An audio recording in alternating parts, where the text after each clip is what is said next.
Assalamualaikum warahmatullahi wabarakatuh. Kembali lagi di channel Berita Mistis. Untuk kisah kali ini masih melanjutkan dari kisah yang sebelumnya, sebuah kisah yang berjudul Leak. Kisah dari tulisannya Jenar Moksa. Dan sebelum kita lanjut ke ceritanya, tekan dulu tombol like video ini dan jangan lupa tekan juga tombol subscribe channel ini.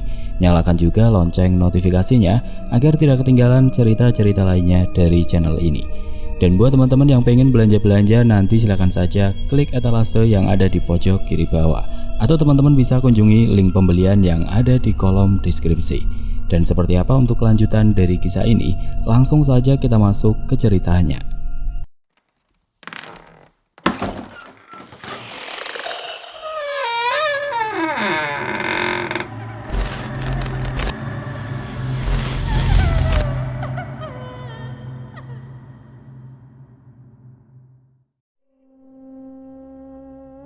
Biang langsung terburu-buru keluar. Niat hati perempuan itu akan membuka gerbang, tapi langkahnya terhenti ketika mobil yang tadi terparkir di sana, pengemudinya justru turun dan langsung berlarian ke arah Biang berada. "Biang!" panggil pemuda bermata sipit itu, membuat perempuan yang dipanggilnya langsung menoleh karena tidak asing di mata Biang. "Ada apa, Nak Lim?" Biang bertanya dengan wajah panik karena Lim terlihat tergobok-gobok. Biang mengenali Lim karena sempat datang ke rumah ini mengajak I Gusti Ayu turut serta. Saat pemuda bermata sipit itu susah untuk menjelaskan, kemudian diajak masuk oleh Biang. Kini mereka pun duduk di teras depan rumah. I Gusti Jagat sudah ikut bergabung. Wajah pemuda bermata sipit itu memerah karena kebingungan untuk menjelaskan berita ini. Kemudian setelah di desa barulah teman I Gusti Ayu dan Keulan Widara mau angkat bicara. Dan barulah lidahnya mampu untuk menguntai kalimat panjang yang menceritakan tentang kejadian di pelosok sana. Rupanya I Gusti Ayu yang berdarah leak tertarik menjajal ilmunya di sana, meski tanpa bimbingan ritual, karena keturunan dari kasta terhormat dan ilmunya jauh lebih tinggi menurun kepadanya, maka I Gusti Ayu bisa merubah kapan saja, di waktu dan tempat pun terserah kapan I Gusti Ayu menginginkan hal itu. Tanpa sepengetahuan pemuda bermata sipit dan kawan-kawannya, I Gusti Ayu melakukan hal itu dan akhirnya ditemukan tewas dengan panah menembus jantungnya.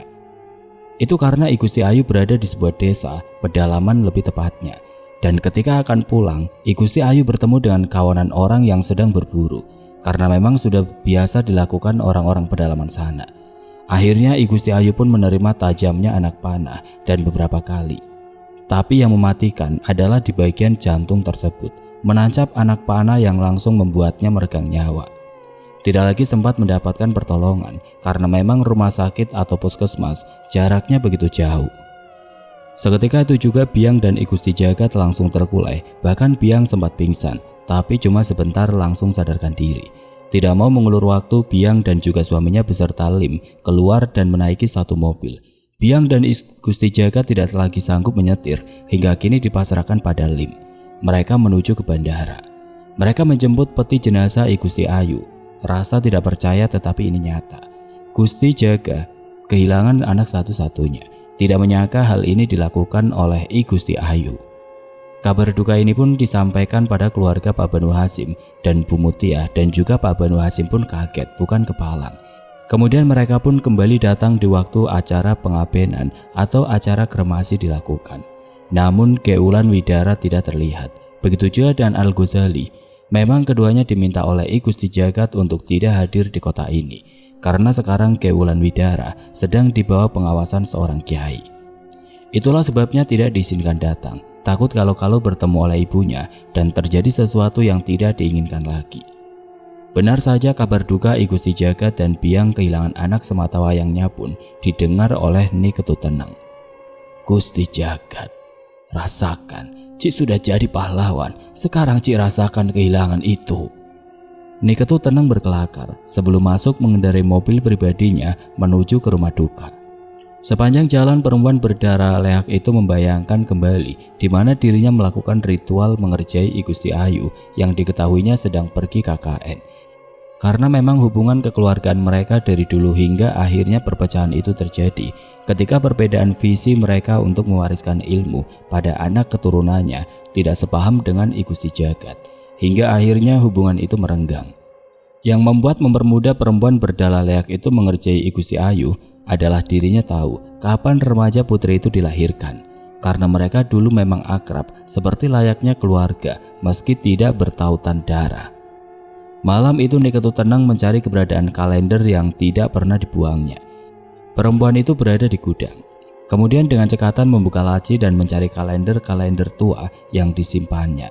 Di sana ditemukannya dengan seringai mengerikan. Niketu tenang pun menunjuk-nunjuk angka pada kalender lawas tersebut. Dan satu demi satu angka tidak luput dari perhatiannya. Dan akhirnya didapatinya di mana waktu itu I Gusti Ayu dilahirkan. Kemudian Niketu tenang pun mengambil ancak, kemudian pergi ke pekuburan terbuka tempatnya melakukan ritual dengan sang anak, tetapi gagal. Dan akhirnya di bawah rembulan yang pekat disaksikan oleh penguasa kegelapan yaitu Sang Betari Durga. Niketu tenang melakukan tarian sakral. Itu ditunjukkannya untuk mengajari I Gusti Ayu. Yang sedang berada di pedalaman sana, mereka mengunjungi rumah warga satu keluarga lainnya. Dan tepat ketika tengah malam, ketika Lim dan kawannya yang lainnya beristirahat, mereka tinggal di rumah kepala suku saat itu dan menjadi base camp mereka selama di tempat itu. Hal lain dilakukan oleh I Gusti Ayu justru memutuskan keluar rumah karena gerah dan tanpa diketahuinya. Itu karena sedang dikerjai oleh perempuan yang sudah menyerupai iblis di sana. Tepat di pesisir di mana pekuburan terbuka itu berada.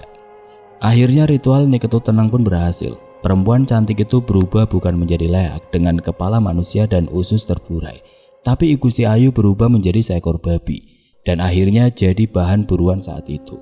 Sebenarnya I Gusti Ayu ketakutan karena melihat dirinya berubah wujud dan niat hati akan bersembunyi. Tapi sayangnya justru bertemu kawanan orang yang akan berburu dan langsung mengejarnya.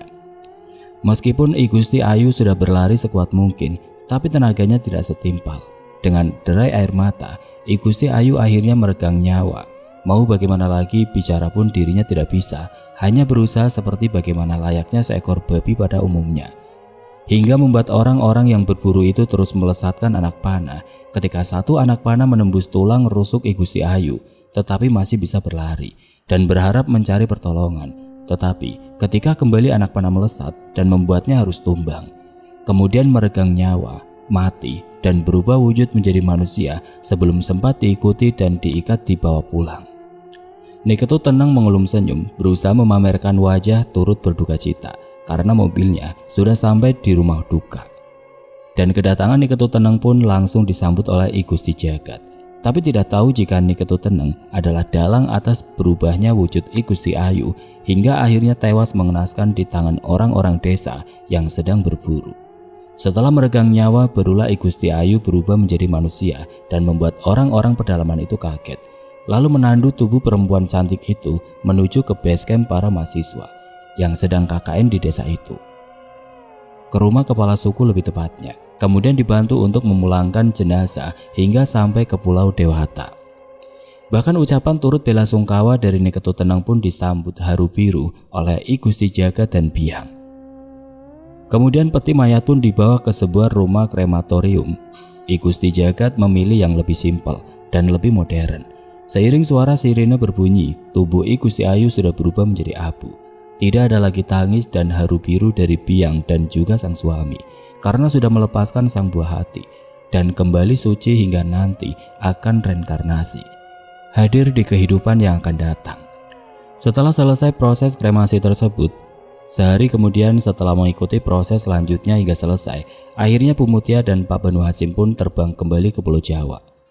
Meskipun sangat lelah, Pak Banu Hasim dan Bu Mutia tidak mau mengulur waktu.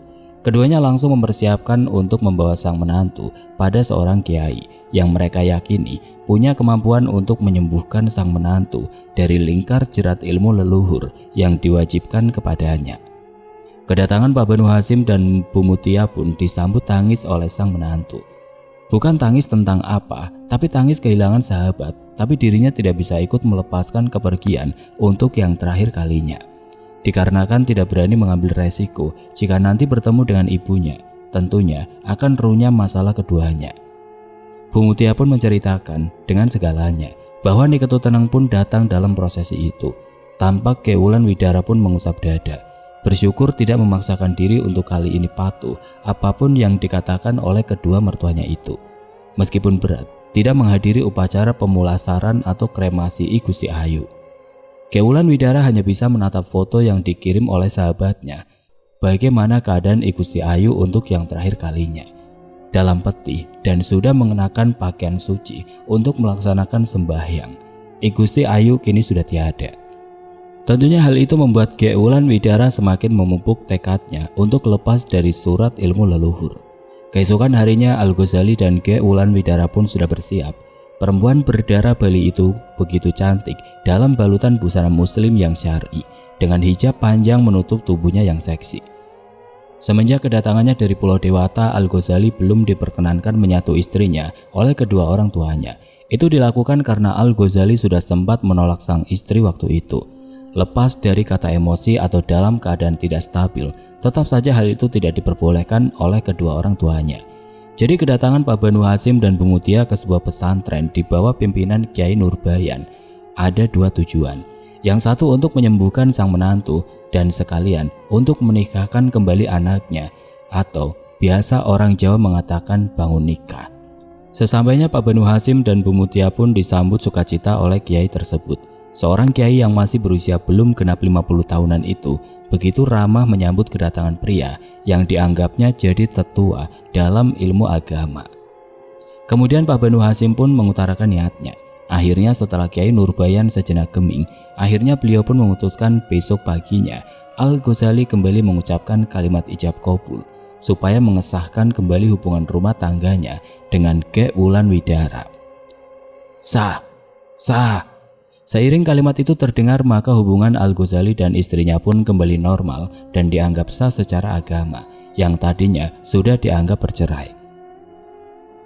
Kemudian atas permintaan dan keinginan Pak Banu Hasyim dan juga Kiai Nurbayan, Al-Ghazali dan istrinya tidak boleh mengikuti orang tuanya pulang.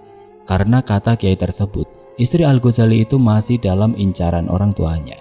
Hingga Kiai tersebut tidak bisa menjamin jika jauh dari tempatnya dan beliau belum tentu bisa sewaktu-waktu memantau meskipun tahu jika pasiennya sedang diincar. Setelah sejenak berembuk, akhirnya kesepakatan pun didapatkan.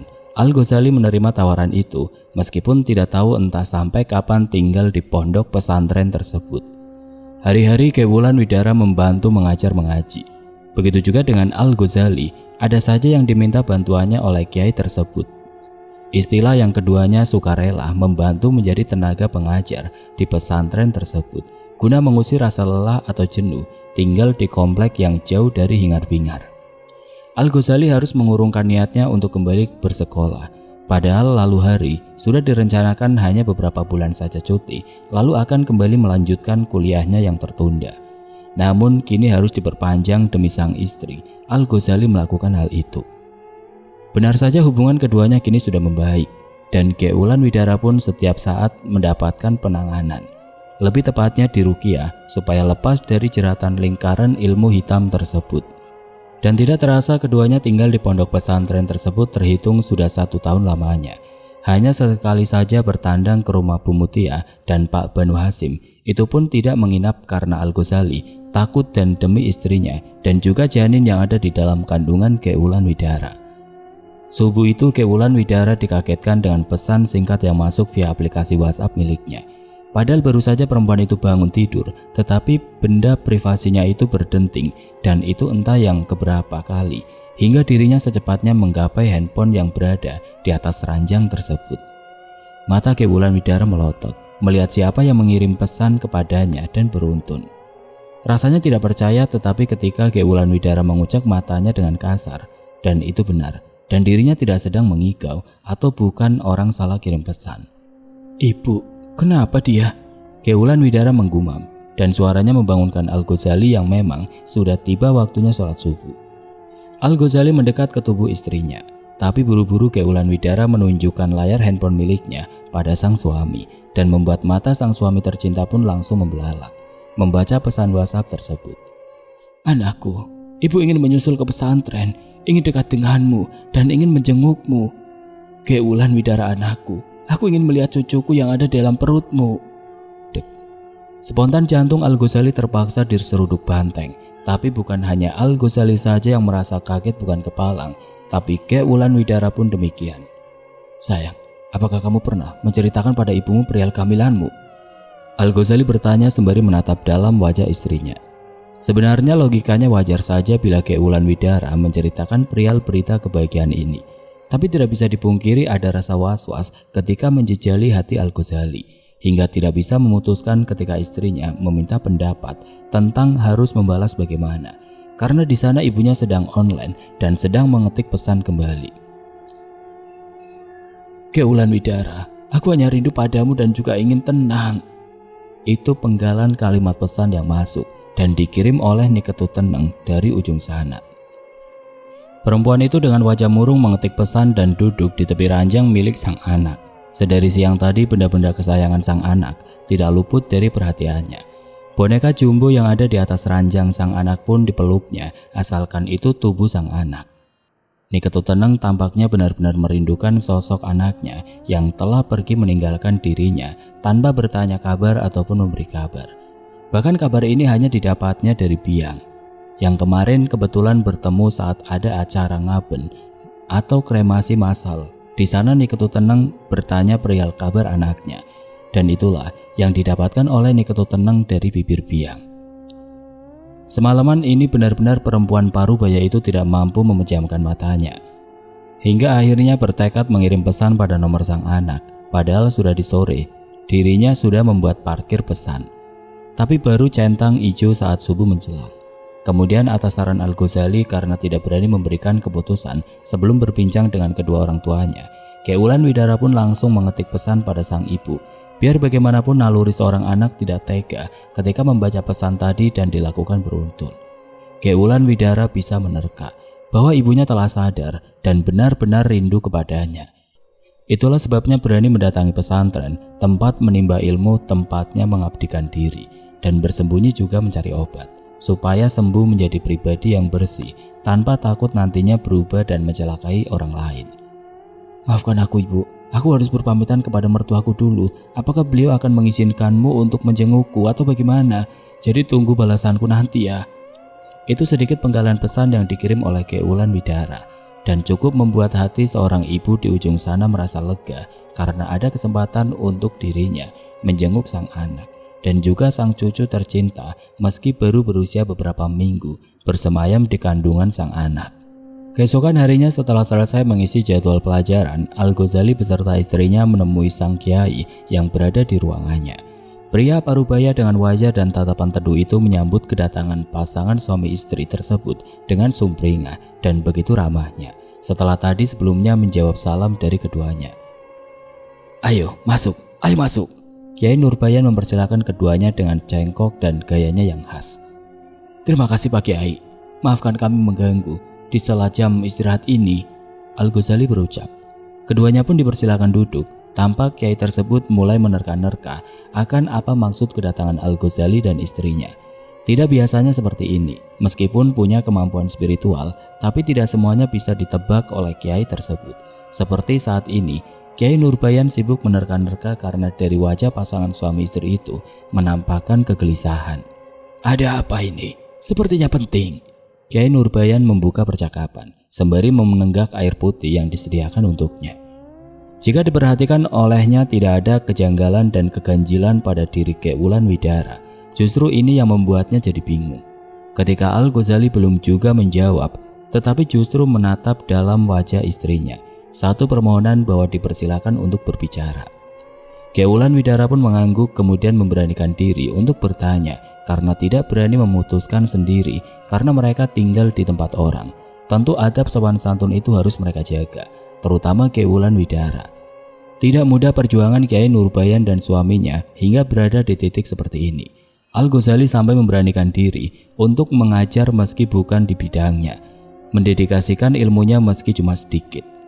Jika Al-Ghazali setuju saja, toh Ki Wulan Widara sudah aman bersamanya. Itu pikir Al-Ghazali. Tidak mengapa Niketu Teneng datang karena hubungan anak dan ibu tidak akan putus meski apapun yang terjadi antara keduanya. Begini Pak Kiai, maksud kedatangan kami mau bertanya. Ki Wulan Widara menjeda ucapannya tadi hingga membuat Kiai Nurbayan balik bertanya. Baru Ki Wulan Widara menjelaskan bahwa ibunya akan datang mengunjungi dirinya di pesantren ini tentunya Itulah sebabnya keduanya datang menemui Kiai Nurbayan dan meminta izin dan meminta wejangan apakah mereka boleh bertemu sang ibu. Mengingat sudah terhitung setahun mereka berpisah tidak menjalin komunikasi, apalagi bertemu selama ini. Rupanya jawaban yang didapatkan oleh Ki Wulan Widara pun membuat hatinya senang, tapi bercampur ada rasa khawatir. Bukannya apa-apa, Ki Wulan Widara khawatir bila mana sang ibu ingin kembali menyakitinya dan mengerjai dirinya dengan berpura-pura datang, dan di ujung telepon berbicara seakan merasa sangat rindu kepadanya. Akan tetapi Kiai Nurbayan bisa menjamin hal itu. Meskipun ada rasa was-was pada diri pria itu, tapi tidak lantas mengungkapkannya, karena tidak mempertemukan seorang anak pada ibunya tentulah akan menjadi dosa buatnya dan juga buat Al-Ghazali. Pembicaraan pun selesai. Al-Ghazali dan istrinya keluar dari ruangan tersebut dan menuju ke tempat di mana mereka diberikan satu ruangan atau rumah yang tidak terlampau besar, dijadikan tempat privasi untuk keduanya. Tapi mungkin sebentar lagi sudah diperbolehkan pulang oleh Kiai Nurbayan. Katanya setelah melahirkan, hal itu akan membuat diri istri Al-Ghazali itu tidak perlu dikhawatirkan lagi. Tapi kembali lagi yang perlu dikhawatirkan adalah anaknya nanti.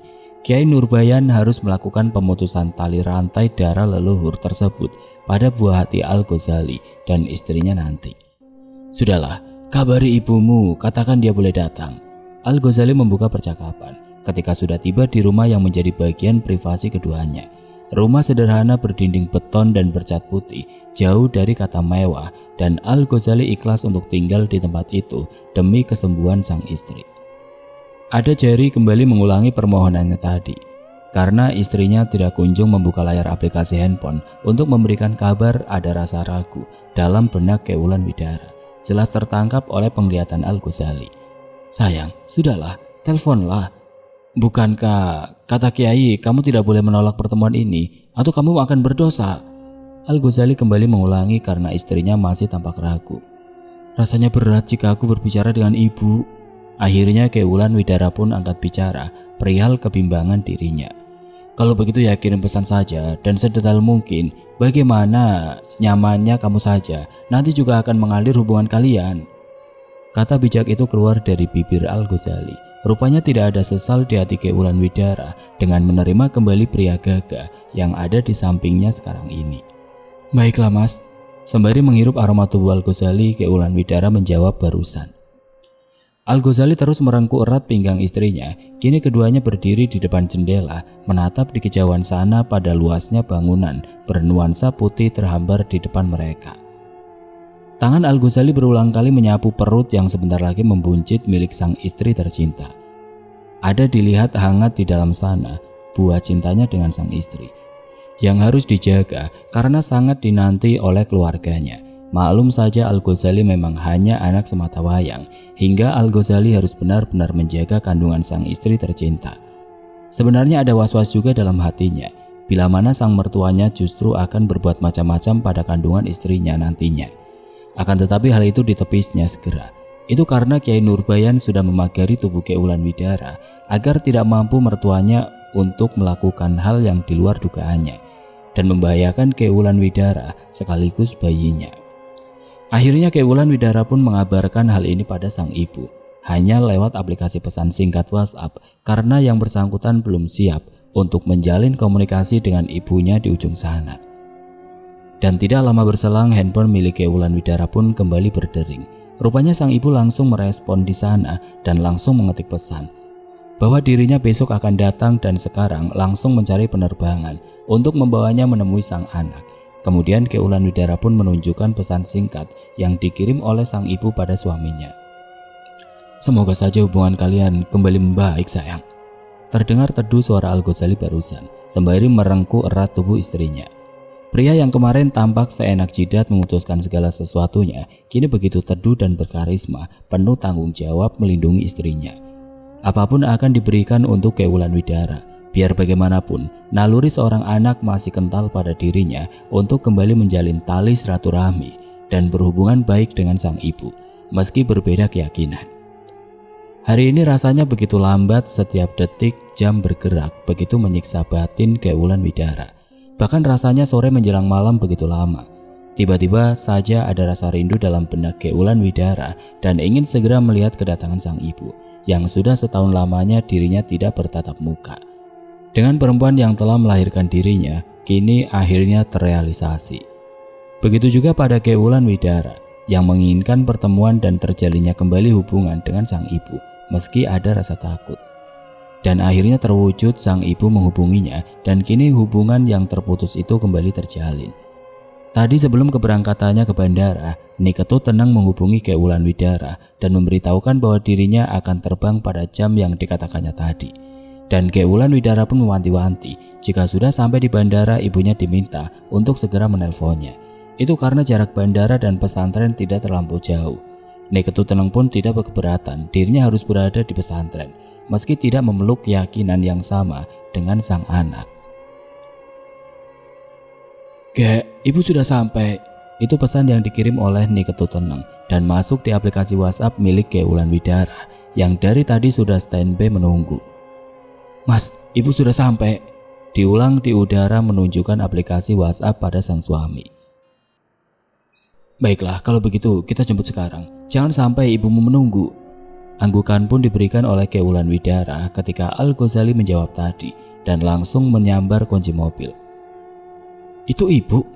Al-Ghazali bertanya ketika melihat sosok seorang perempuan mengenakan kebaya hitam dipadukan dengan jarit berdiri di sana sembari menatap layar handphone miliknya. "Iya." Ge Wulan Widara menjawab singkat karena Al-Ghazali belum pernah bertatap muka face to face, hanya melihat samar di tepi pantai saat itu, tapi cukup membuatnya mengenali ibu dari istrinya. Akhirnya keduanya pun langsung turun dari dalam mobil dan langsung bergandengan menuju lobi bandara yang ada di kota mereka. Tidak jauh letak bandara ini, hingga perjalanan mereka tadi hanya butuh waktu 10 menit saja sudah sampai. "Ibu?" panggil Ge Wulan Widara, membuat Ketut tenang langsung menyambar jawaban sembari mengayunkan langkah menggapai tubuh sang anak yang merentangkan kedua tangan menuju ke arahnya. "Ge Wulan Widara, Panakcang," saut Ketut tenang. "Panakcang, Ge, Panakcang." Ketut tenang langsung meraung menangis sejadi-jadinya, tidak peduli jadi tontonan orang yang melintasi mereka. Rupanya lama tidak bertemu dengan sang ibunda, tidak ada perubahan barang sedikit pun yang didapatkan oleh Ge Wulan Widara. Sang ibu masih seperti biasanya, meskipun bertutur kata lembut tapi kesannya memang kasar. Seperti saat ini, tangisnya terkesan dibuat-buat meski air matanya mengalir deras berjatuhan membasahi pipi. Ketut tenang memeluk erat tubuh anaknya, meskipun sang anak berusaha mengelak karena pelukan itu terlalu menekan bagian perutnya, dan Ge Wulan Widara merasa tidak nyaman dengan hal ini. "Sudahlah bu, jadi tontonan orang, malu." Ge Wulan Widara mencoba menjauhkan tubuhnya dari pelukan sang ibu. Akan tetapi Ketut tenang masih berusaha merangkuhnya dan kembali memeluk dengan erat. Tanpa diketahui oleh Ge Wulan Widara, mata Ketut tenang jelalatan kesana kemari sementara Al-Ghazali sepertinya tidak menangkap keanehan pada diri orang tua itu. Setelah tadi dirinya mengulurkan tangan dan mencium takjim punggung tangan orang tua dari perempuan yang sudah dinikahinya. Cuma sebentar Al-Ghazali bersalaman dengan mertuanya itu, Ketut tenang kembali buru-buru memeluk melalui udara dan meraung tadi. Al-Ghazali pun mendekat lalu mengusap punggung Ketut tenang supaya jauh lebih tenang. "Bu, sudah, lagian kan sudah bertemu dengan Ge Wulan Widara. Ayo kita ke mobil dan langsung berangkat ke pesantren," ajak Al-Ghazali setelah menenangkan sembari mengusap punggung Ketut tenang untuk yang kedua kalinya. "Iya, terima kasih kamu sudah memberikan aku cucu," ucap Ketut tenang sembari menyegarkan kulir bening air matanya yang terus jatuh menetes. Sementara Ge Wulan Widara tampak tersenyum kecut, kemudian membalikkan badannya dan siap untuk mengayunkan langkah setelah menggandeng tangan Al-Ghazali. "Mas, ayo," bisik Ge Wulan Widara. Al-Ghazali pun mengangguk sembari menenteng tas ransel bawaan sang mertua. "Ayo bu, ikuti kami." Al-Ghazali tersenyum menatap wajah Ketut tenang yang terlihat begitu dingin. Ge Wulan Widara kembali menarik tangan Al-Ghazali supaya cepat mengayun langkah, sementara sang ibu berada di belakang keduanya langsung mengayun langkah meski tidak menjawab ajakan Al barusan. Biar bagaimanapun Ge Wulan Widara masih merasa canggung dengan sang ibu atas perbuatannya ketika mengerjai dirinya saat berbulan madu dan atas usahanya yang terus ingin menjerumuskan Ge Wulan Widara. Oke teman-teman, sampai di sini dulu ceritanya. Nantikan kelanjutan kisah ini di video berikutnya. Agar tidak ketinggalan, klik tombol subscribe channel ini dan nyalakan lonceng notifikasinya. Wassalamualaikum warahmatullahi wabarakatuh.